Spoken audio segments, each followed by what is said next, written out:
Okay, we are studying a new text. It's about 1600s, 16th century, 17th century. So we are making a huge leap in the history of philosophy, and we are what we are calling the modern philosophy, starting off the modern philosophy. Uh, well, it is called modern, uh, even though it is 17th century.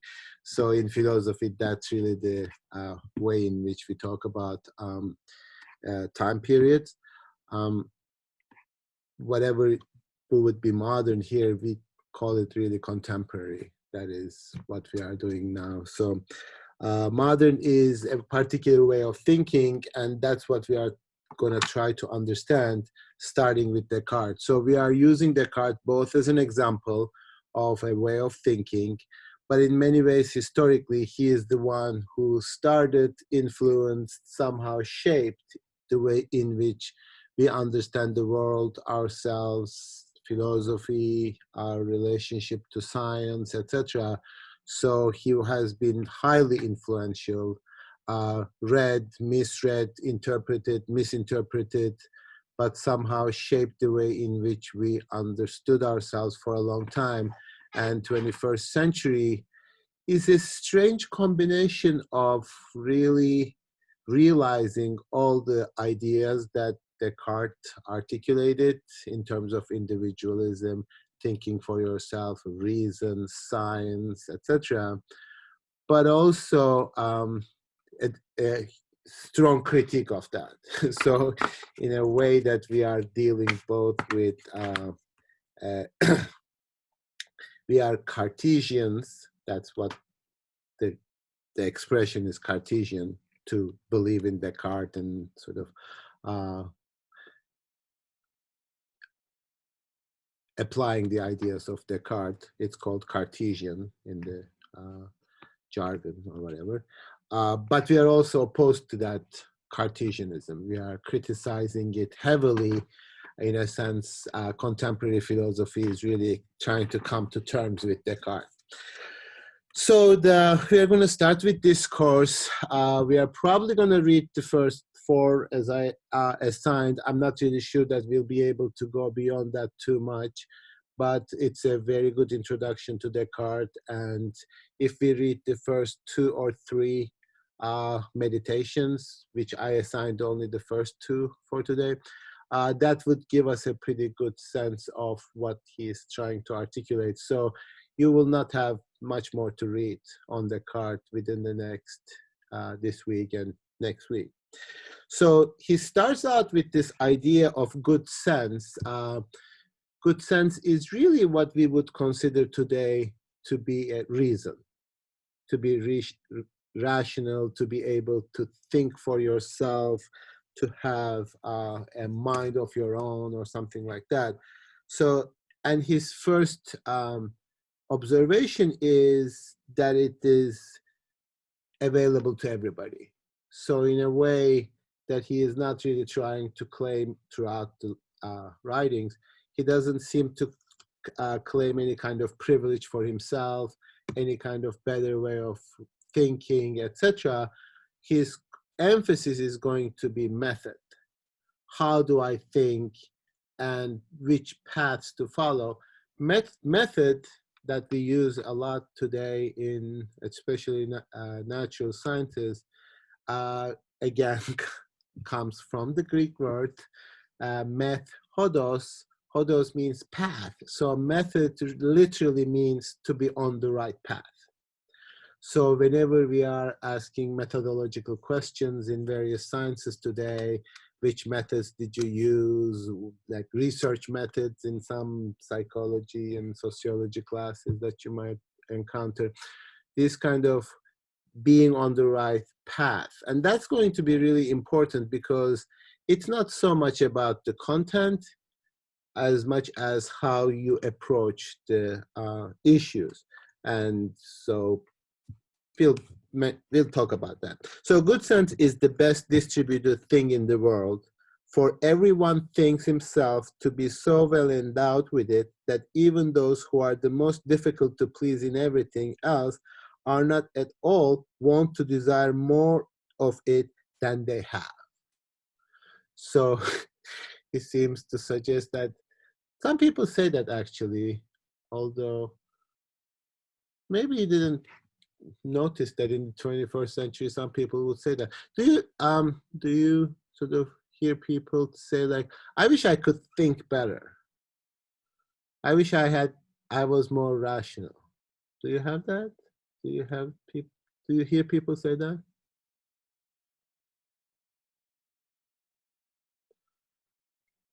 Really? Okay, good. Well, Descartes thinks that that's very rare.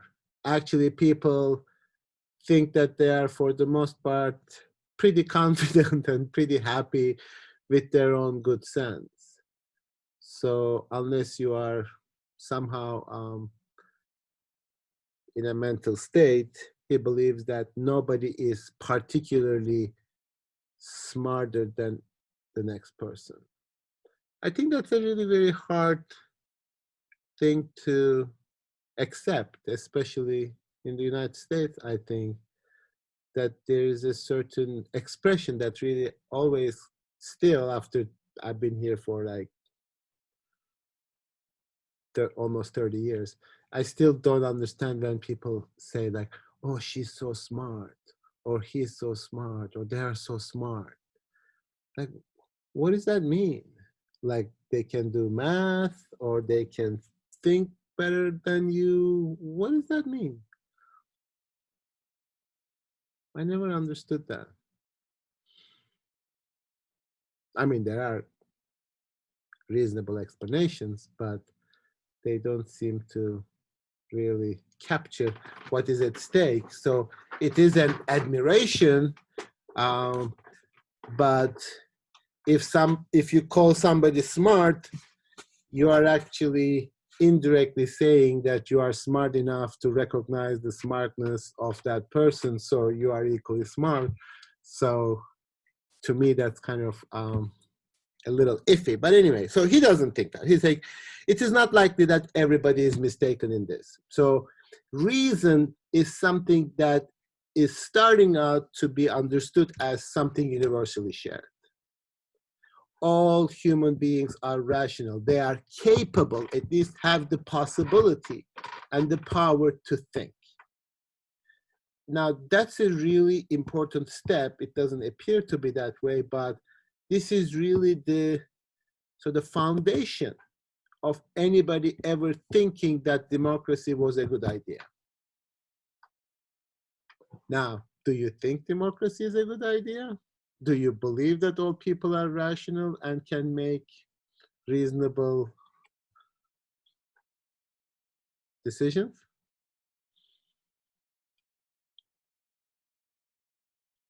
I mean, those of you who live in the United States, what do you think? Do you still believe in the power of the people? I mean, you have to, if you are running for office, you still have to like pander to people, etc. But do you really think that everybody is equally capable of thinking for themselves and rationally?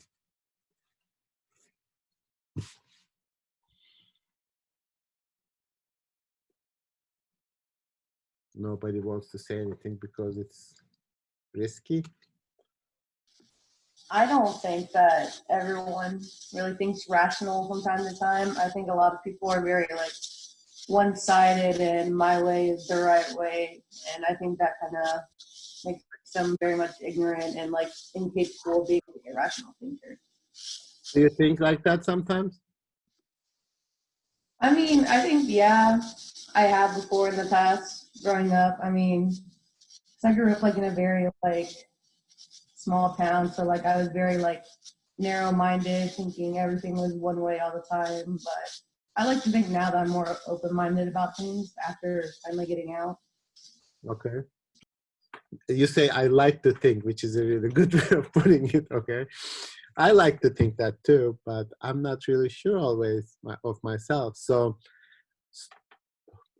anybody who believes that, yes, everybody who is equally capable of thinking and therefore they should make decisions, or at least they should have a say in making decisions that control my life. You use the word capable, which is interesting because capable does not mean that they're actually doing it, right? They're not. Absolutely. So obviously all of us are to a certain degree disappointed with the thinking of other people. The question is, do you still believe that they are capable, or do you believe that that's just an illusion that you tell yourself, maybe one day people are going to be able to think rationally? That's why, yes, you are absolutely right. But just because they don't do it now, doesn't mean they are not capable. So obviously, probably most of you don't believe that they always think the most rational thing. There are elections and stuff like that. But maybe we still think that they are capable. I'd like to think so, yes. Why? I mean, I can't prove it, but there are times where people believe one thing and then do change their minds. It seems not to happen often these days. People are very set in what they believe. But I do think that people can think rationally, even if they at first are not thinking so. Do you think like that? Do you change your mind about things? I try to consider things, but I'm sure that there are some areas where I'm not as good about considering other ideas. And that's a very honest answer. That's exactly the sort of paradox of this situation, because no person would say, oh, I'm absolutely wrong in my political opinions, and I'm going to continue to think them. I mean, the paradox is that everybody thinks to a certain extent, closed-minded, open-minded, narrow-minded, broad-minded, no-minded, fully-minded, doesn't matter. Everybody somehow thinks like whatever position that I'm in now, yes, I guess I made mistakes in the past, but they are in the past. Whatever position I am in now is correct. Nobody thinks like, oh, I'm irrational. Oh, I'm crazy. I'm just saying crazy things because I like it.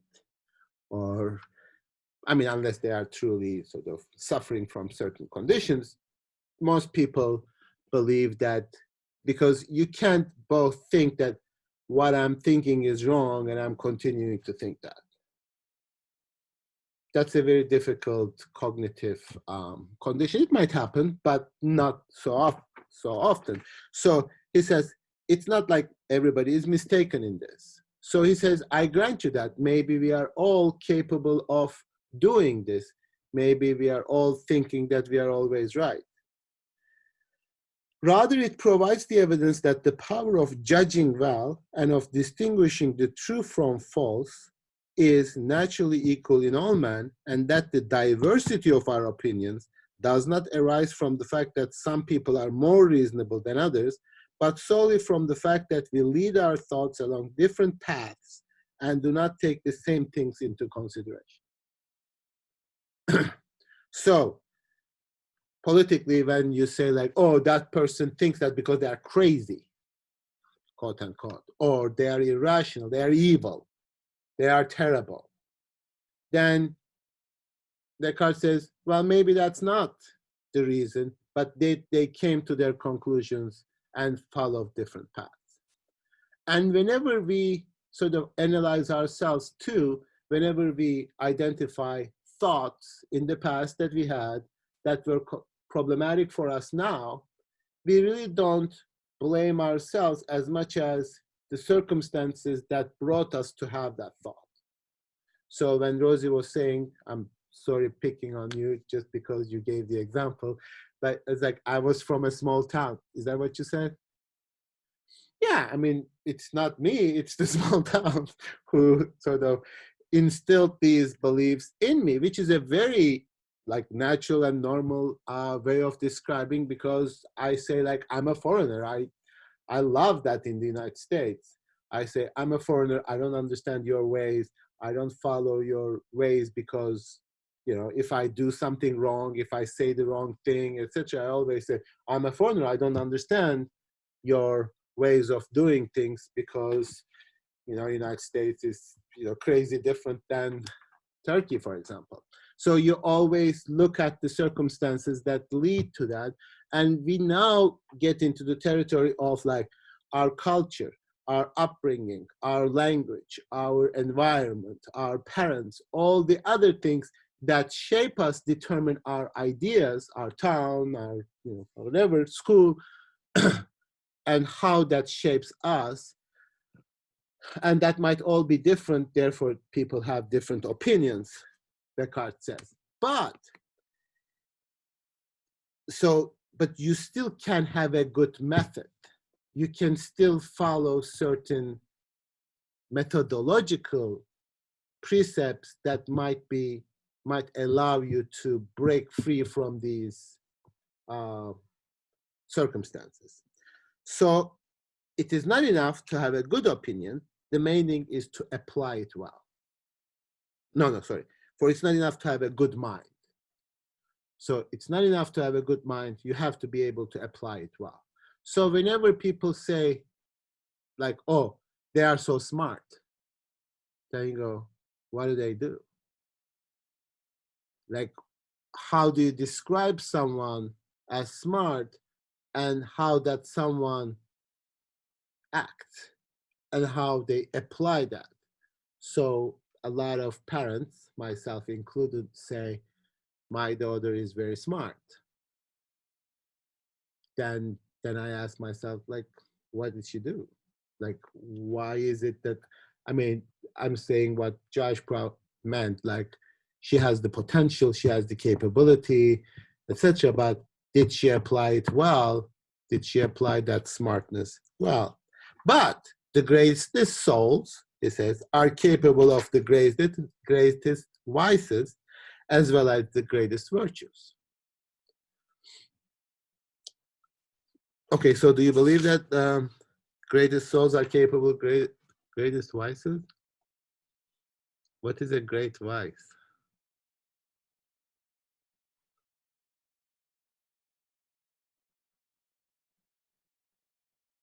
What's a great vice?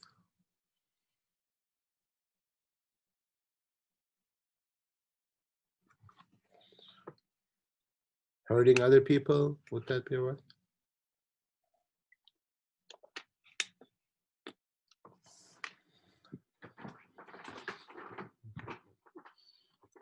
So are we going to say that the people who did horrible things are great souls?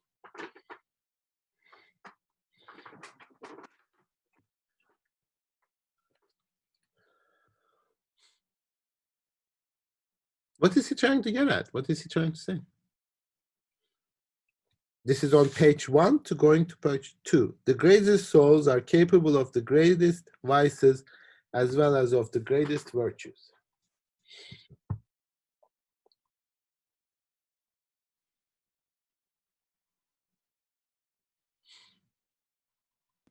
Well, I think if you're looking at like if people who have done horrible things, like are they good souls?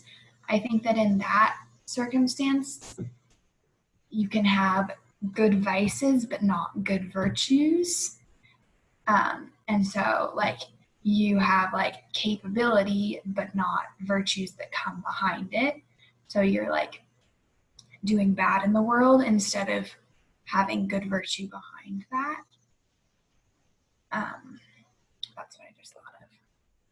No, again, like Josh, like you concentrated on the word capability, which is good because he's not saying like those who committed great vices are great souls. He's saying that your soul might be great, potentially, might end up being horrible because you followed the wrong path.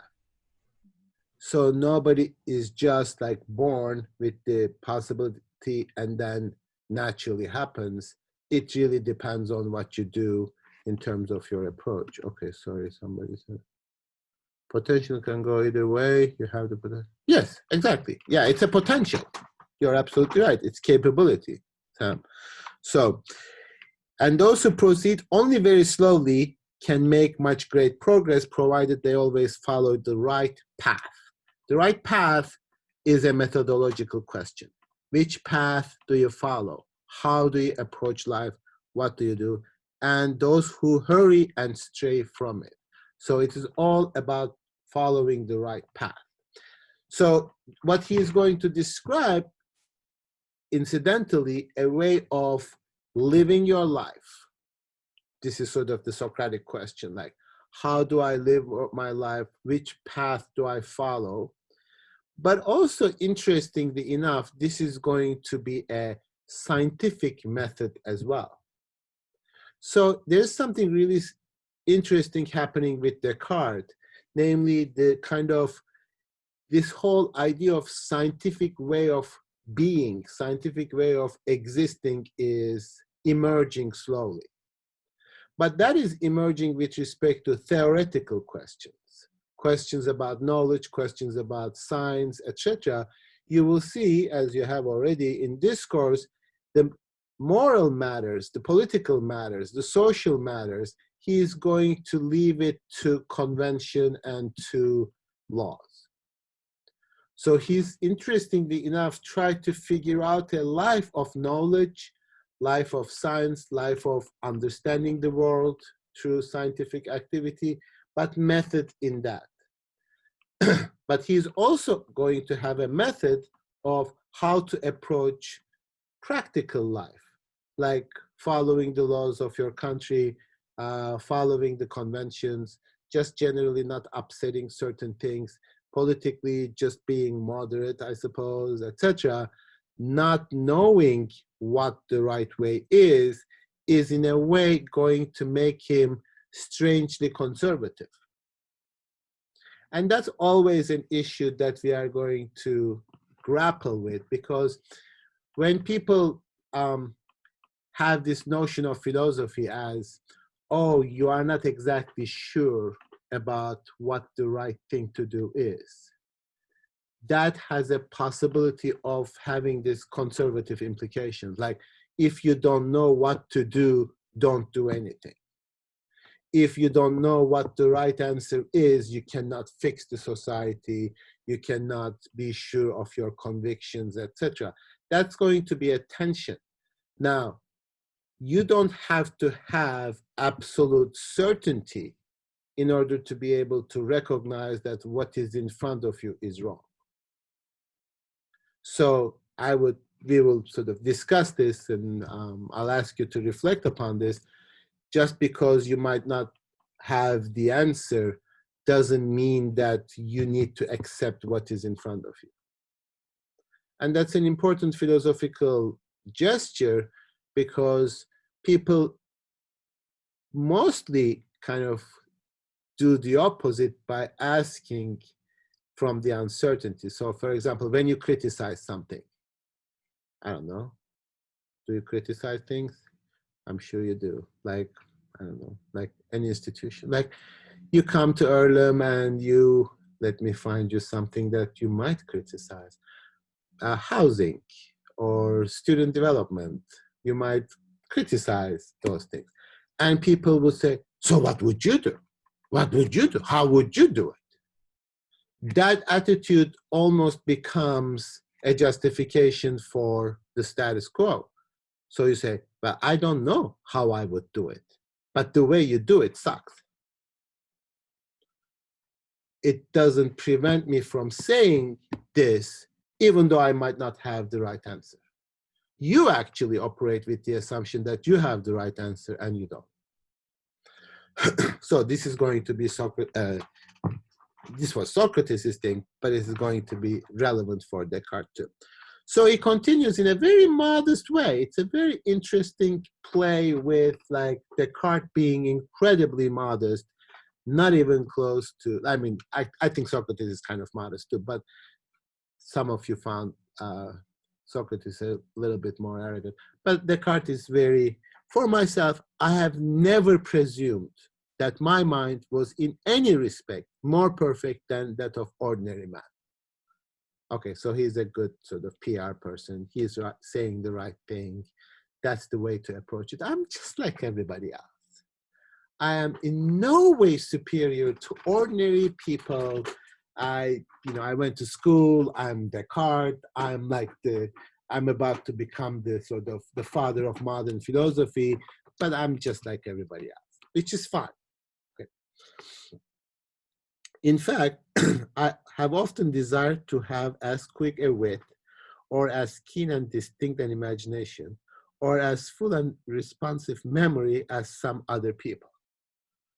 So that sort of kind of surprises me when people say, like, I have a bad memory.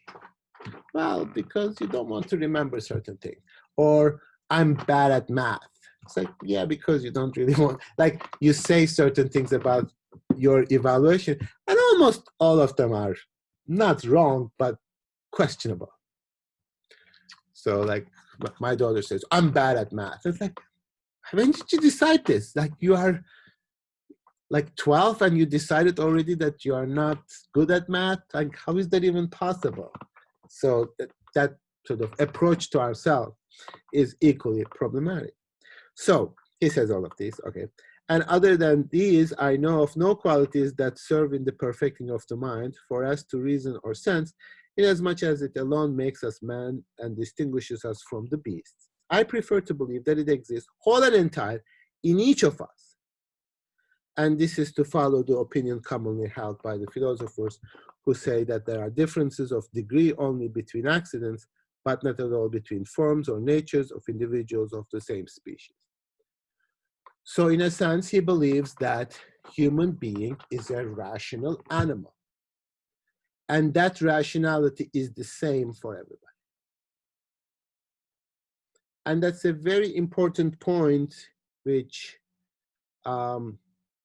moving from the idea that we are all created by God and we are God's creatures to an understanding of ourselves as we are all rational beings. This is really the beginning of modernity, the beginning of how we as human beings interpret ourselves in general, in our organization of our lives, in our dealing with the environment, our environment, etc.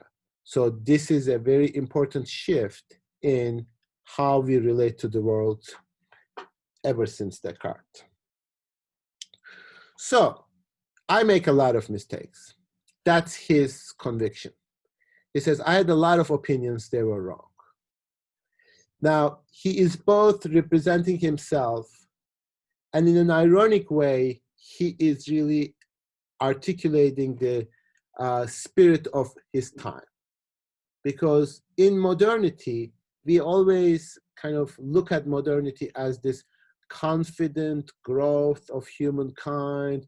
Modernity is when we really come to the stage and sort of change the world and made all these kind of scientific activities and industrialization, etc.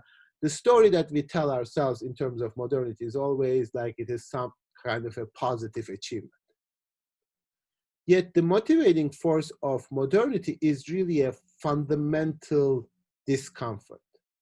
It's a fundamental skepticism. It's a fundamental loss, because all the traditionally, historically reliable institutions, ways of thinking, and ways of being really change. So it's a time of uncertainty more than anything else. We used to think that the earth was the center of the universe. Well, some people believe that. Some still didn't, even in the Middle Ages. But the predominant view was the center of the universe. The sun is orbiting around, or not even orbiting, it's just like around the earth. We are the center of the universe. Looked at by God, we are, and a lot of people believe that. Now, again, I'm not saying that every single person believed that, but that was the predominant way of being in the world. Now, you might not think this. You might not explicitly think that in your everyday life. I don't know whether you do, but you might not. but we are just one planet among billions and billions. We are completely insignificant. Do you live your lives like that? Well, I don't think that you every day wake up and say, oh, I'm a dust and I'm nothing, I'm a speck of dust, I'm terrible, etc. But that's really the underlying assumption of contemporary world.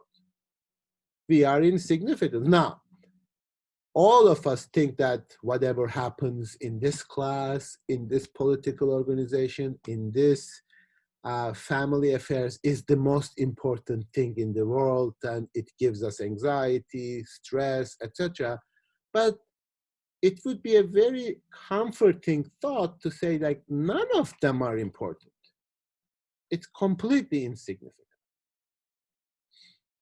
And modernity is really a continual recognition of our insignificance and how that insignificance affects our life. Now, before Descartes, people really thought that, you know, we were significant, God cared about us, our lives had meaning, etc. But with Descartes, this idea is starting that we really don't know anything, we are lost, and we are kind of all the fundamental assumptions that we made about the world have changed. So, I'm always mistaken. That means our time, the spirit of our time was also mistaken. All the same, it could be that I'm mistaken. This is on page 2,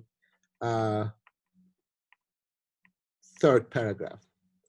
It could be that I'm mistaken, and what I take for gold and diamonds is perhaps nothing but a bit of copper and glass. I know how much we are prone to err in what affects us, and also how much the judgments made by our friends should be distrusted when these judgments are in our favor.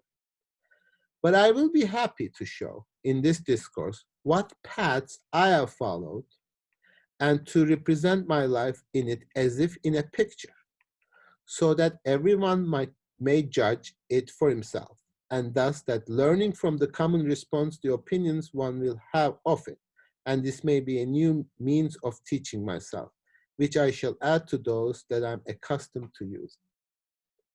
So I am just, and then he continues, thus my purpose here is not to teach the method that everyone ought to follow in order to conduct his reason well, but merely to show how I try to conduct my own. So that's a very interesting phenomenon that is taking place, is that Descartes says, don't follow me. This is my method. I'm not teaching it to you. Yet, precisely because he says that, precisely he refuses to be this kind of teacher, etc., just in a similar way to Socrates, he turns out to be the one that you want to follow. He turns out to be the one that influences people in this way of thinking about human being. So I'm just telling a story. I'm just telling you what I did throughout my life, how I discovered my ignorance. So when we start meditations, his way of employing his method becomes a metaphor for his life. His life is also this continuous doubt about his previous opinion. And that he proposes as a method. In an ironic way, what I'm trying to get at is that whatever we are saying today about scientific method, especially skepticism, especially about not trusting your own findings until that they are verified several times by other people, is a way of living for the modern individual. Your life is like a scientific method. Like, you do certain things and you doubt yourself. Now, unfortunately, in contemporary society, I observe people do not doubt themselves, just like they don't even doubt within the scientific discourse. because scientific discourse itself is fundamentally a skeptical method. You should not accept it as truth in a way that might appear to be dogmatic. So what we are doing is actually reading Descartes and really understanding what is our attitude towards scientific method today. How do we approach it? Do we approach it, in fact, by sort of advocating the superiority of the scientific method? Are we not actually going against the spirit of scientific method?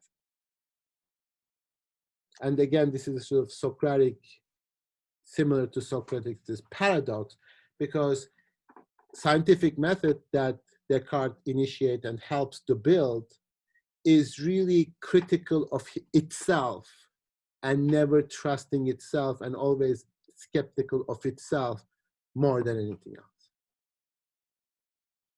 And we seem to have forgotten that, especially I'm observing today, just this morning, as I was leaving my car to come up here, like, so when did this COVID thing really started? In March, so like in the United States, maybe in February, etc. Actually, it started in December. But anyway, so in 7 months, there are so many experts on this that they can tell us what to do every day by yelling and screaming.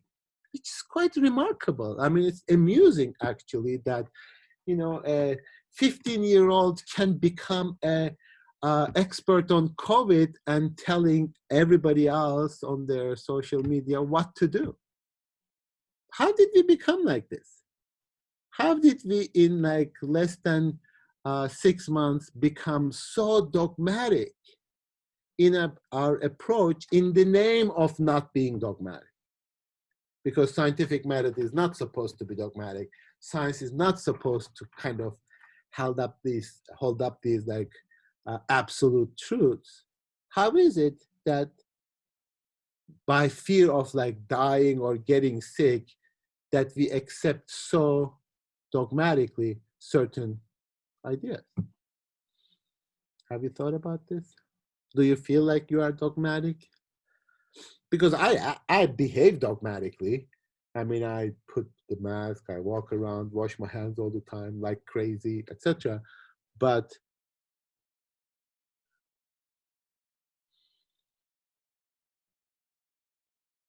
do you feel that or not? I think these are very simple things you can change in your life, and they have the potential impact of saving someone's life. And so I Yeah. think it's easier to accept something when it's simple and has a potentially large impact. Yes, but do I know that I'm saving somebody's life? I think it also goes into what he talks about of like, and we were talking about this before, of like, you don't have to know for sure in like be 100% certain in the truth of a thing to follow it. Yes. But in moral matters, in practical matters, in social matters. Mm-hmm. So, yeah, when somebody says, be polite, sure. I mean, I'm not really sure being polite is a good thing, but I'll be polite because it's easier to follow, etc. I'm not even sure that I'm doing you a service by being polite and not telling to your face what I really think, etc. But society has to, you know, function. But what I'm talking about is that somebody is saying like, you need to do this because this is a scientific fact. So I'm not saying that we should not do this. We should not try to save each other. We should not, like, I'm not saying any of those with respect to the virus. All I'm saying is that the attitude with which we are approaching this kind of determination. We pretend to be an expert on something that hardly anybody is really an expert. So this kind of skepticism, it's like, skepticism doesn't mean you shouldn't do it.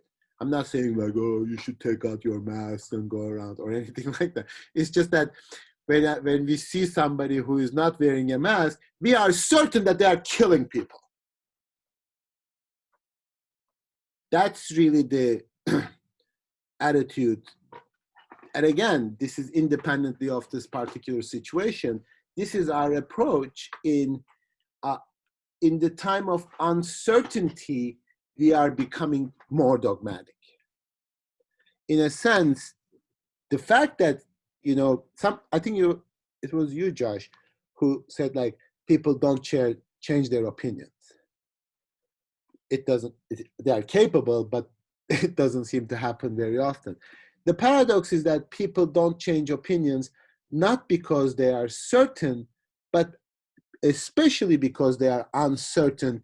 They want to dig in their heels in that uncertainty, pretending to be certain. That's almost like a societal psychology that goes against sort of Descartes' spirit.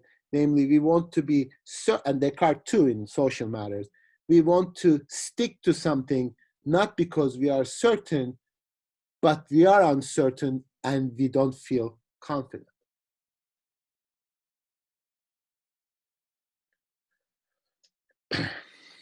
So that complicates things a little bit. Anyway, so he sort of gives these examples for himself. It's good to read books. It's good to read books, especially because you are like honorable with, you are in conversation with honorable people from the past, and they reveal their thoughts.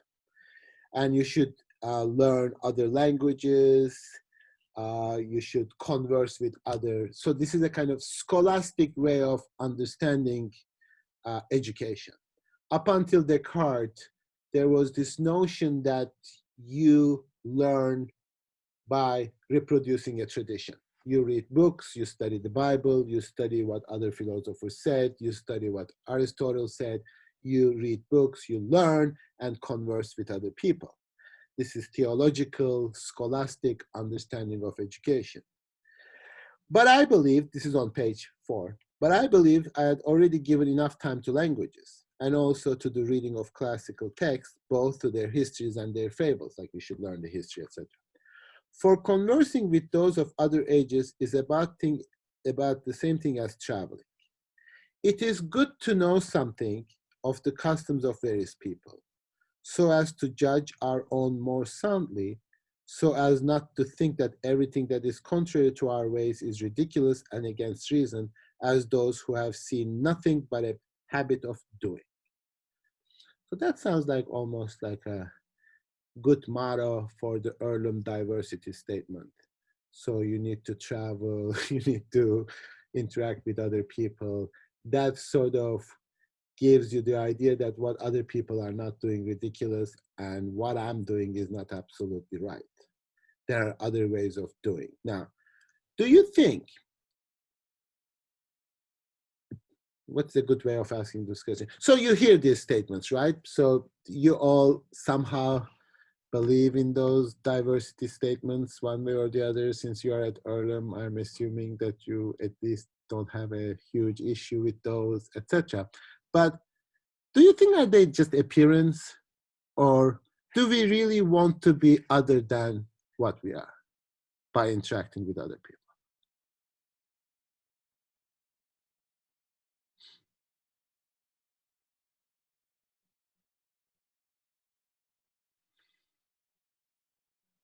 So when you come to Earlham, you endorse diversity.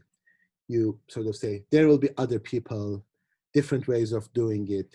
We are going to accept them all, right? Now, do you think that, oh, as a result of all this exposure to diversity, we are going to be a different institution that we are. We are going to change our laws. We are going to change our rules. We are going to become different. Do we want that? Do we want to become different?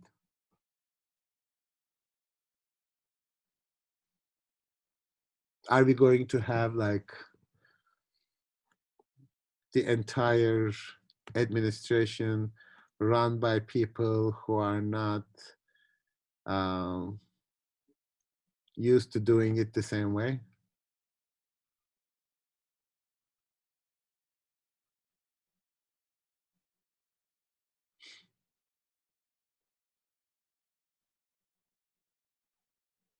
Descartes says no. He says, but when one takes too much time traveling, one eventually becomes a stranger in one's own country.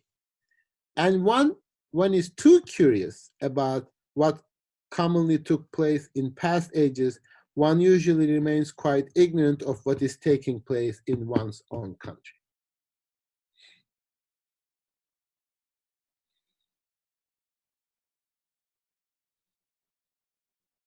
So what is wrong with being a stranger in your own country? What is wrong with quite ignorant of what is taking place in your own country?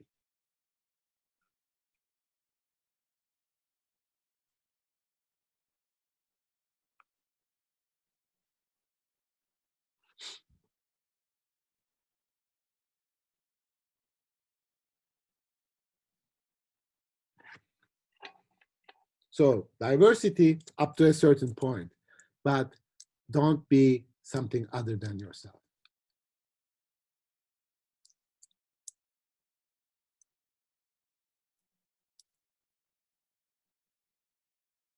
So what is the what's the problem with that? What's the issue with that?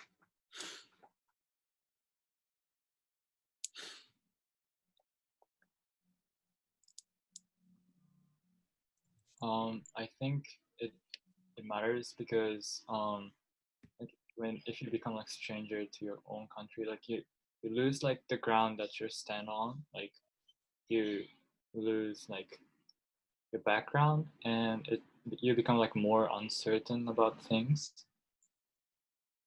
Okay. That's just what comes to my mind. So Descartes wants to be certain?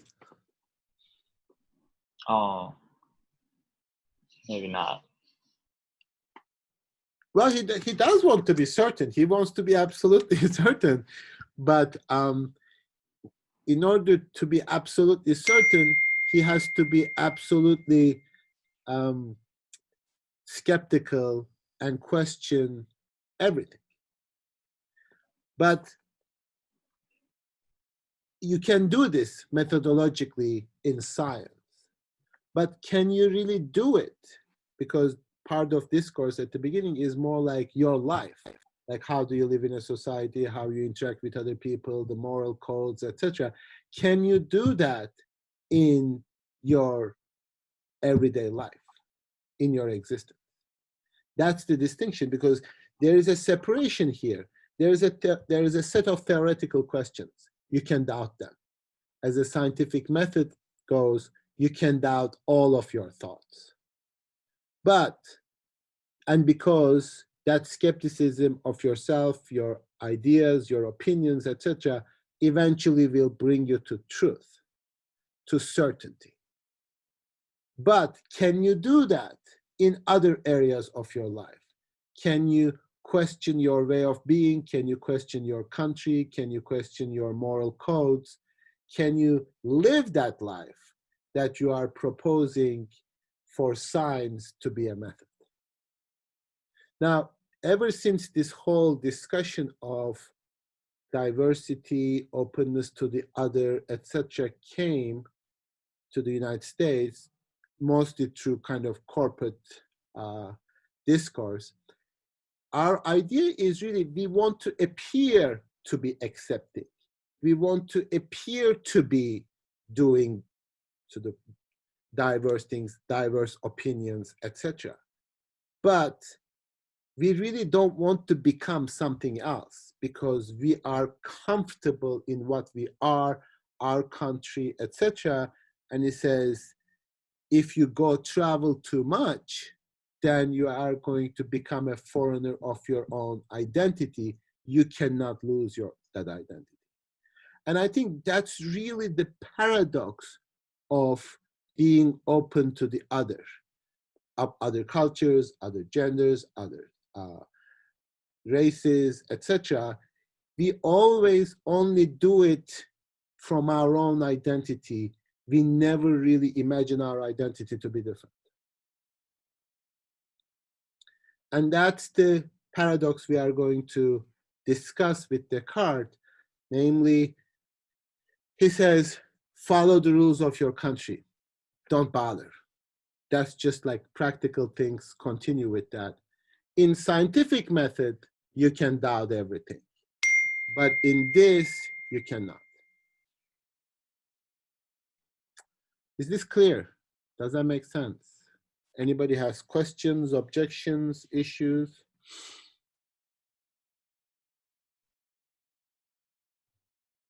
No? Really?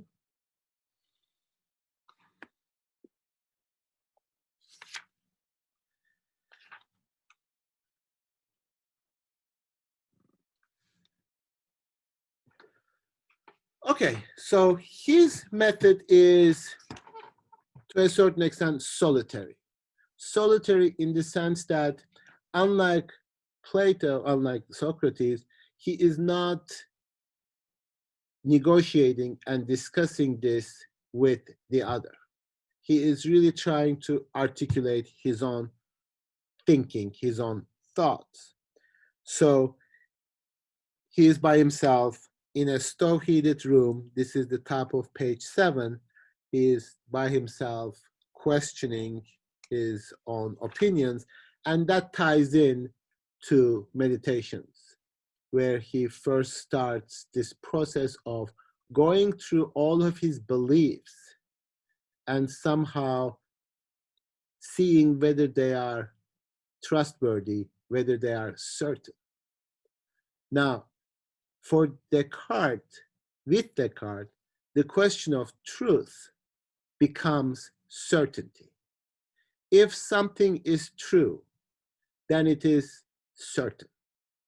You might say, well, hasn't that been always the case? No. You can accept certain thing as true, knowing that its truth is going to change, it's going to be different, etc.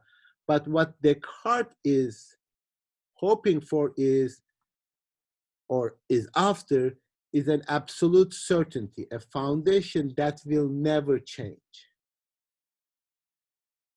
So truth is becoming ahistorical. It is always true. Once true, it's always true. Something that is true cannot be false. Something that is true cannot be untrue. So this is very important because it is a paradox. There is no such thing in science. Now we insist on it, we believe it, we dogmatically push on it, etc. But there is no absolute absolute in the sense that unchanging truth in science. Let's talk about that for a second. Does that sound problematic to you? There are certain things that you are certain about, right? Scientifically.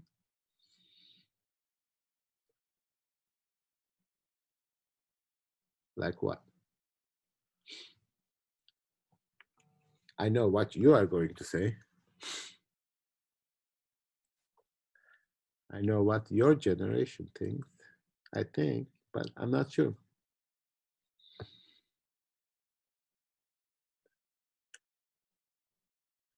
Are there certain scientific facts that you are certain? That the earth is round. Not really round. Right. The earth is not flat. Okay. Uh-huh. It might be a, I mean, it's not flat. Yes. Okay, what else? The only certainties I would say are that, like, we're gonna die. That's like the only one that, unless some big medical thing happens, like that's the only one where it always happens. It's the only one that comes back around. Well, I mean, I thought about that. Like, it might happen, like, slowly. I mean, it's already happening. You know, people used to die at the age of 30, now 40, now 70, now 80. Maybe next century we will be 120. But like, that's a far cry from not being mortal. like, maybe 5,000 years from now, which we will not be on Earth, obviously, but if we are, then people will live for what, I don't know, like 180 years. That's still nothing. Like, because it's an organic existence, so you can sort of incrementally improve it, but you can't really make yourself immortal all of a sudden, like that. But anyway, so yes, we are all gonna die, but more sort of like scientific truths. Like the fact that we are all gonna die is, yes, it's a biological fact, but it's also an existential condition. That's all true. But like, are there any like things that you believe, especially like you are at Erlum, there is like science, everybody is like, it's almost like a political position to be in. Other scientific truths that you believe, certainly, other than the earth is round, like elliptical, I guess. Yeah. Well, one thing that I found a little bit confusing, I'm not sure if this is entirely related, but relating to the question of certainty and uncertainty. He mentions kind of again and again that the only certainty is uncertainty. But then, if I'm not mistaken, he bases sort of his entire system based upon his certainty that God exists. Yeah, you are far ahead of us now. Oh, okay. I mean, we are not even close to there yet. But yeah, you are basically right. He is going to prove the existence of God from his idea, which is a different thing. But God is not the first certainty. He is going to find the first certainty. And obviously, for those of you who ever heard of Descartes, you know what he is going to find is his first certainty. Well, but I think that at least comparing him to Socrates, well, to address your first thing, are you referring to his like cogito ergo sum, like I think therefore I am? Is that what you mean by his first certainty? His certainty would be that his doubt is an act of thinking, yes. Yeah, that it's a proof that he exists. We won't make that jump yet. We'll do it when we come there, that he's thinking. Okay. But I feel like compared, oh, sorry. Go ahead. I just felt like compared to Socrates, like Socrates mind that he believed in gods or something like that in his arguments, it didn't ever really feel genuine. And so I feel like whereas Socrates is, for better or for worse, just completely filled with doubt. But then I think that the difference here is that Descartes is using kind of doubt somehow to prove the existence of God, which I feel like is kind of, I don't know, it's just hard for me to wrap my head around. Well, you're right in thinking that so far, but just wait until we discuss the meditations for first and second meditation, because he doesn't prove the existence of God. He proves his own existence first. And he proves the idea of God in a way that we will see. So, yes, in a sense, Descartes is sort of a more rational, not scholastic, not religious understanding of God. God for him is just like a trust, like there is a world out there, that that my entire existence is not a complete deception. That's his belief in God. He doesn't believe a sort of Christian God, a kind of merciful God, God who punishes God, etc. But the idea of God as that the universe is not entirely a deception in our relationship to it. So there is an external world. There is something outside of me. And that's really God. That's what he names God. So we'll come to that. It will be clearer, I hope, his understanding of God. But he is not sort of a roundabout way or underhanded way trying to sort of be Christian or again reinstate God. For him, the first certainty is human being. And this is huge, because to be certain of your own existence before the existence of God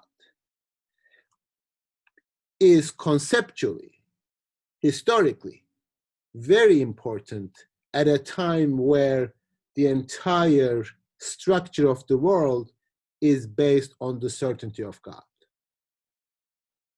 Now, then again, I'm not saying that everybody in the 16th, 17th century believed in God. Everybody was dogmatic. Everybody was under the influence of the church, etc. But certain ideas did change. And the way in which we organize our society today is completely different than the way in which they organized their society. And that's because of people like Descartes reshaping what we consider to be the fundamental truth.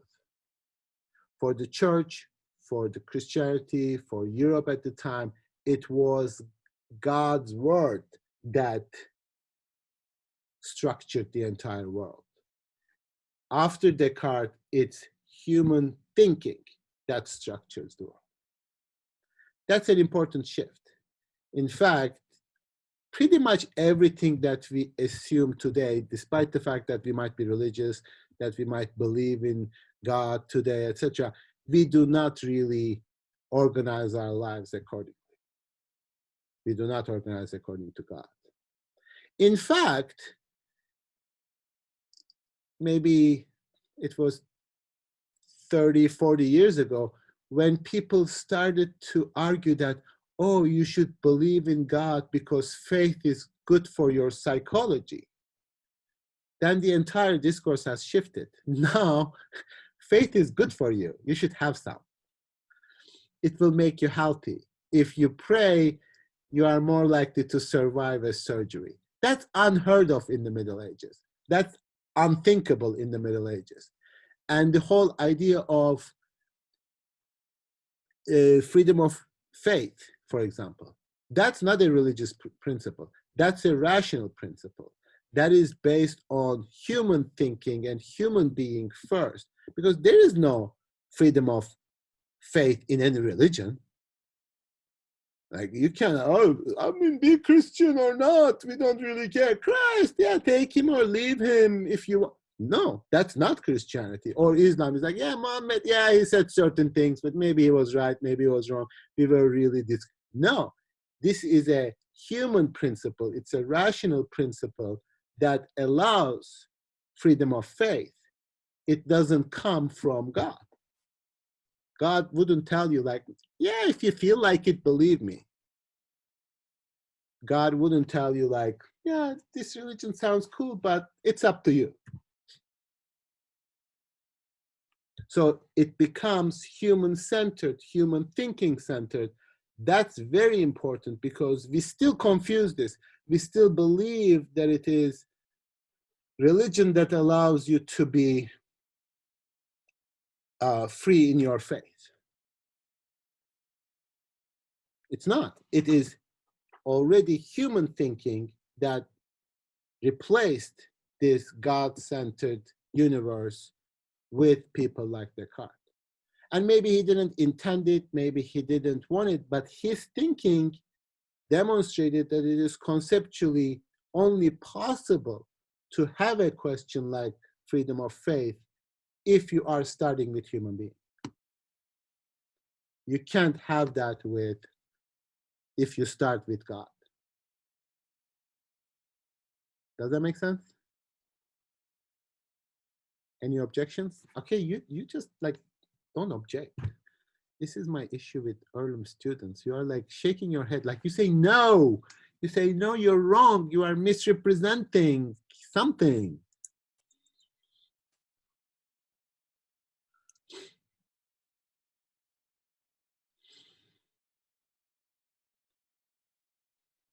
I mean, I don't like get offended if people disagree with my reading and interpretation. I love it. I like it. Please do.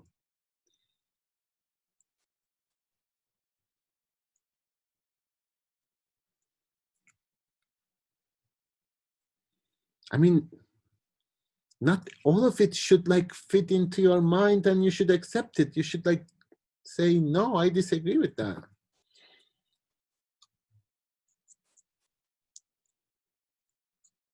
Or you are just like, I don't care, it's already 10 a.m. I want to go back to sleep or something.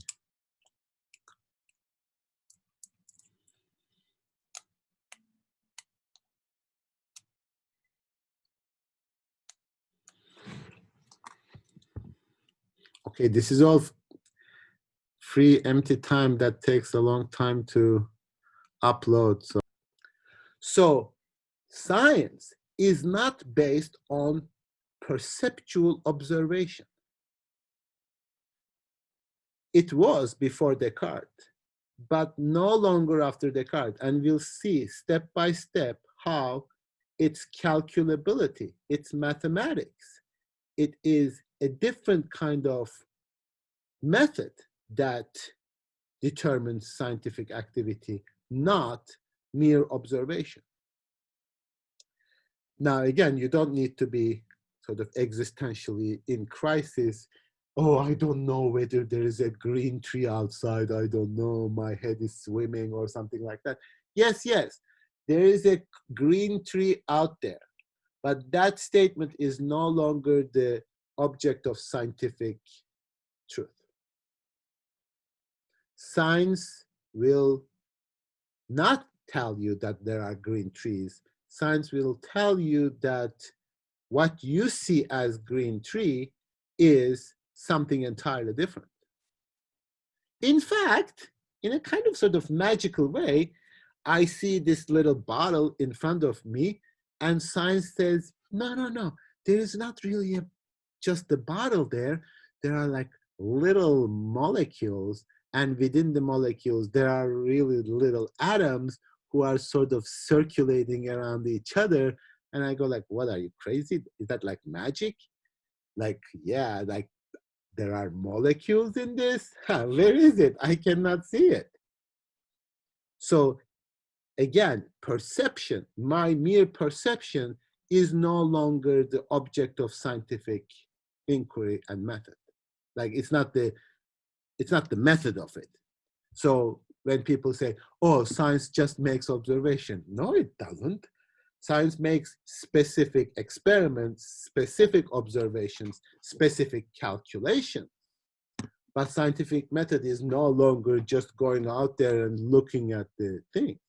I mean, even the bird watchers are not like that. They sort of categorize those birds, and then they say it is this species, and this is that, and it is like, you know, belongs to this, blah, blah. And all I see is a freaking red bird. And I can say, oh, there are red birds out there. In fact, optics, physics tells me they are not even red.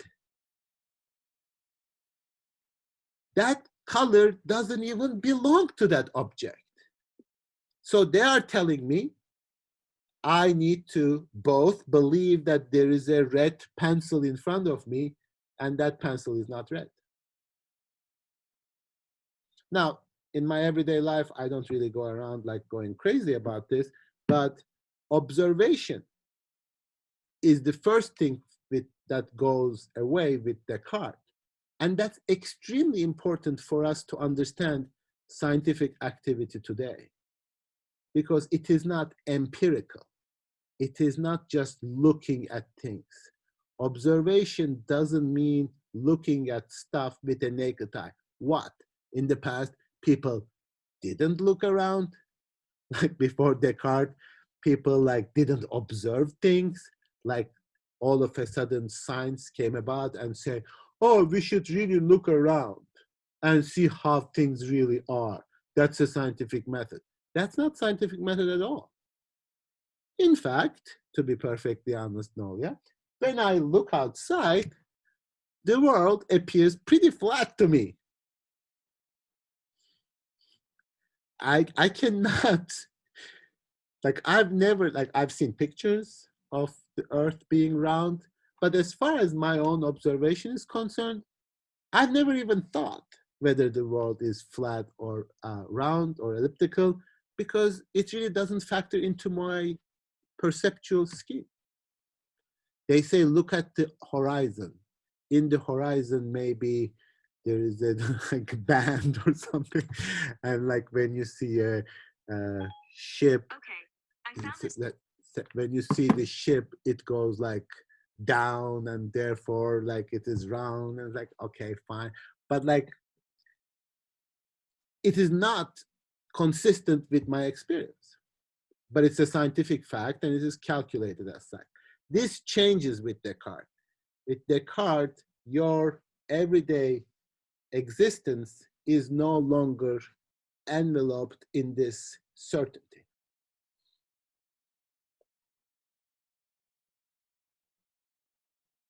And that's what we are living today.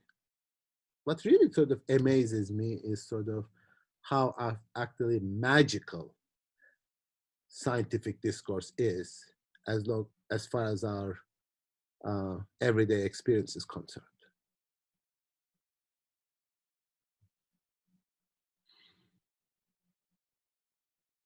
It's sort of like that Matrix movie, you remember? Like these things falling down number. That's really what the Earth is like. Literally, they are like little molecules inside of these observable objects. That sounds like magic. I should not believe it because I didn't see it with my eyes. And then, yeah, so that kind of change in the displacement of our everyday experience. I think that's it. Have we, did anyone talk about like a paradigm shift? Because this is what that is, correct? I don't know. Well, if by paradigm shift you are referring to Thomas Kuhn and the scientific paradigm shift, that's one thing, but this is a little more radical. Descartes is representing a completely different way of looking to the world. So yes, you can say that it's a paradigm shift, but it is really sort of, I'm trying to characterize how scientific certainty doesn't really help us in any way with our average everyday certainty in terms of our relationship to the world. Because science keeps telling me all the time that I'm always wrong with respect to my perception of the world.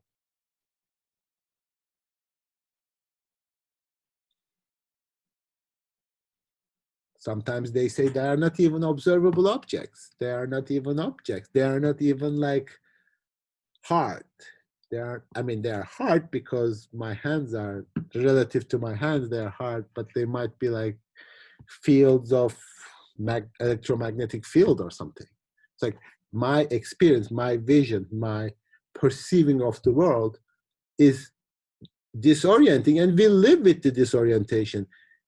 Of course, we manage our lives, we go around, we don't fall off the chairs and stairs, etc. We continue our lives, but with the theoretical knowledge that everything that we observe in our everyday life is actually not the way it really is. It is just an appearance. And would you want the reality? Would you really be just like, if you were capable, would you say like, you will never see colors, you are just see the reflection of light on surfaces as they really are in the world? Would we prefer that? If somebody says you'll have eyes that will actually see molecules, would you want that? No. Aaron is like, no. Are you saying no?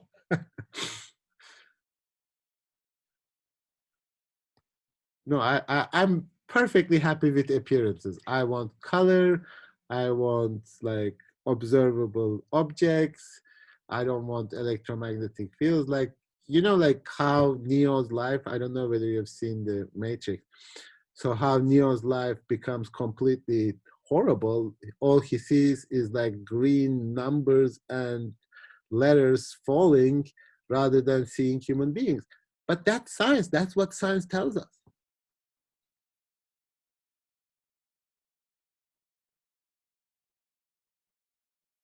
And then to pretend that my life is actually pretty consistent with scientific method is outrageous.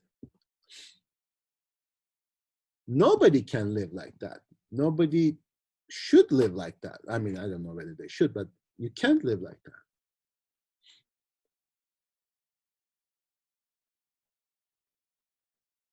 And also, like, they tell us I am being killed, and I believe this, so don't go around telling that I'm crazy, but they tell us like I can be killed by something that I don't see.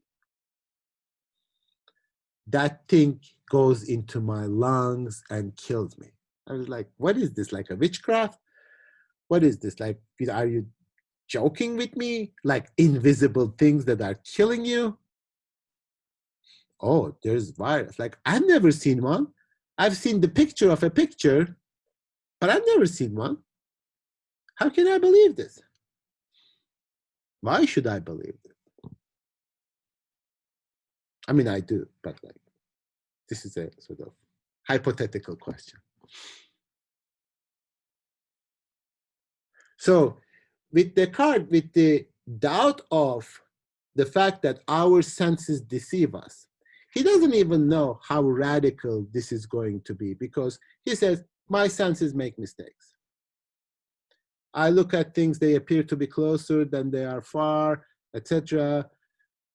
I think that I see a friend, but that's not a friend. I misjudged it. So my senses deceive me. And I will never trust something that deceives me even once. Now, it seems to be a sort of personal statement. It appears to be like the idiosyncrasy of an individual. But what it proves is that you cannot really base scientific certainty on your senses. Then he goes, oh, I'm even like doubting the mathematical propositions. Now, the first certainty he achieves is himself thinking, human thinking. But the second certainty, which is the truth of mathematical propositions, it is extremely important because that would be the only certainty that would remain beyond I think, therefore I am. And the senses, our perception will never be recuperated. Only mathematics will be recuperated because he proves the existence of God in order to really save mathematical propositions. So go back to Riley's question about his relationship to God and how he demonstrates God. God for him is really nothing but a kind of trust that mathematical propositions are going to be true of the world. Because there is a world. That's it. Nothing else that God says in Christianity, Islam, or whatever, or God does matters. It's only this human trust, human confidence that there is a meaningful structure to the universe that can be calculated. Because that's what science believes today. So we make all these calculations. Like, how do we come to some kind of like physical theories, etc.? It's all calculations now.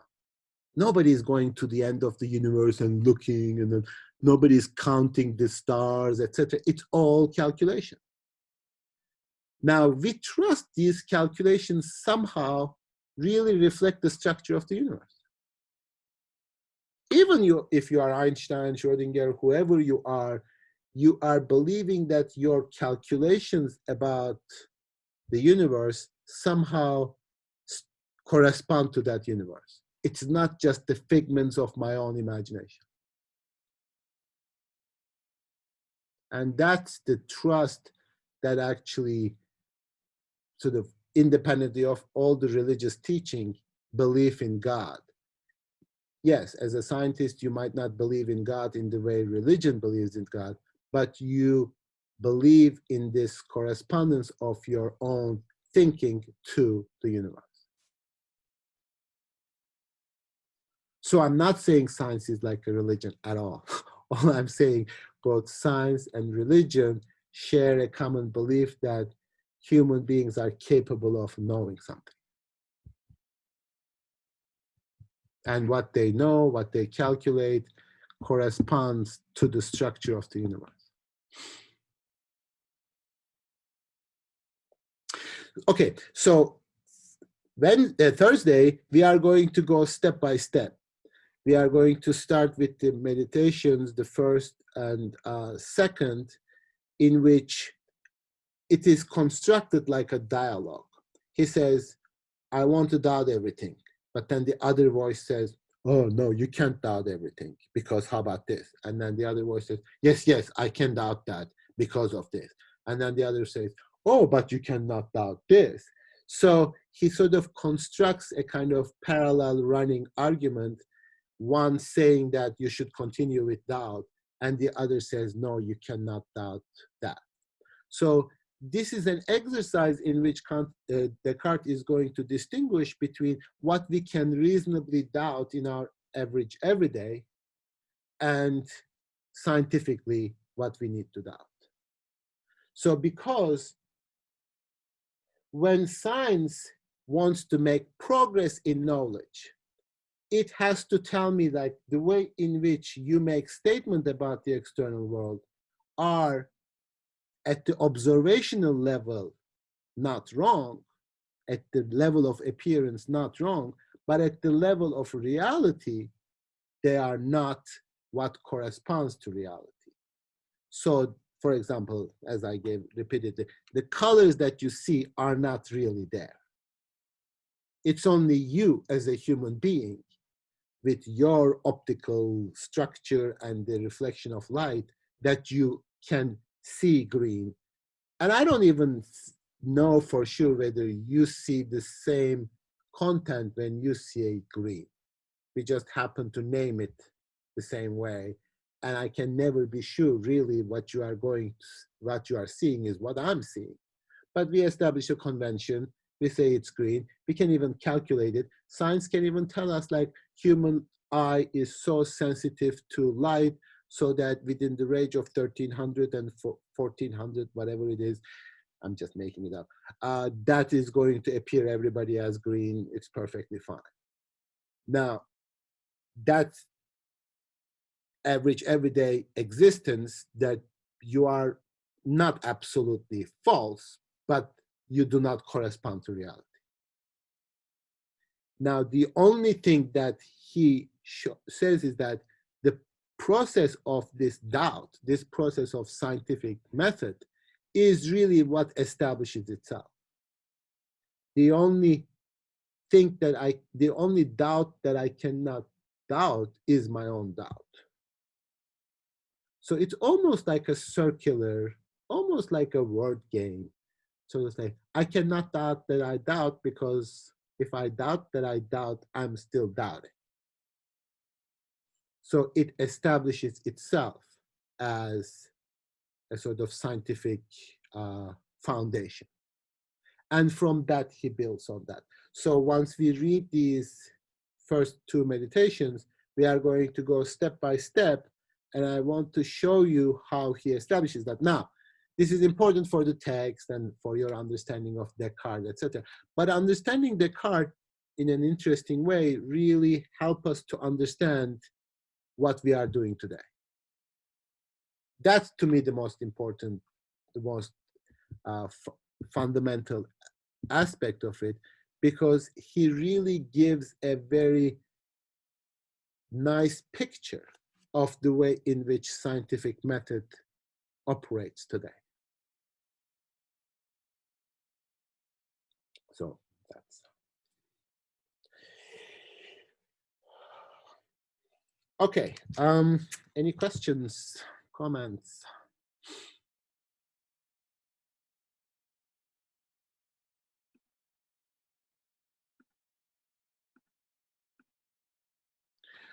Okay, so we are ending at 10:30. We are probably gonna end and at 10:30 on Thursday as well. We'll have again a Zoom class on Thursday. This is the time that you are all getting tested, right?